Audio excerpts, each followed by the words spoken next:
جبو پشتگirya pêngava em hemû yê pêjêne îro li bajarê Hesekê çalakiyek hunerî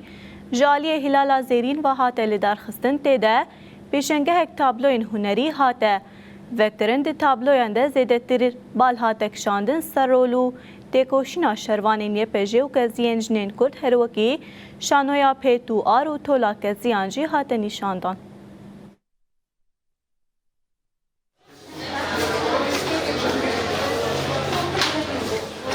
خود چمینه لحن بر نرینن جی چاوین ده بهار خود خملینه دو شروانا جنا کرده هل بد و چیاج ده حزبکه و ازماج ده حزبکه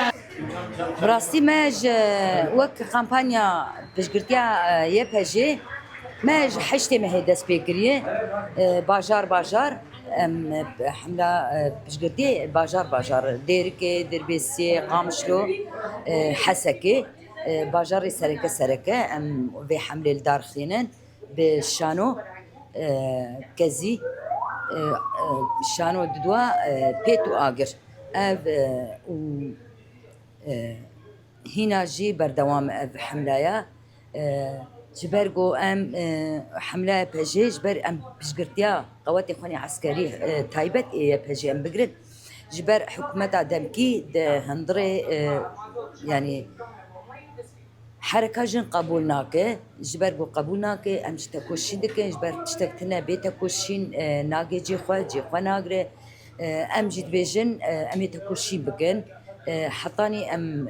يا بجاخوا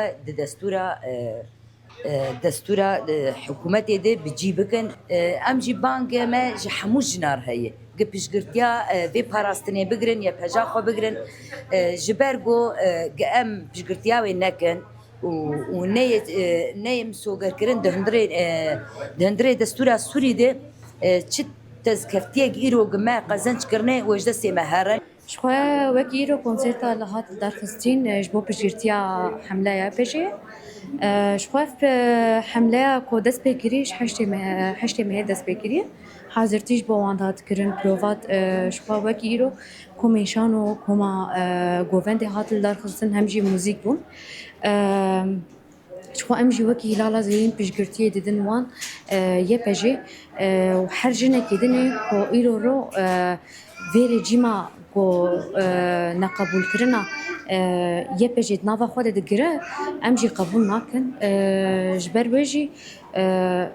امجی وکی هلال محر جار پشتا یه پجیبن همجی ام یه پجینه و هبونا میشه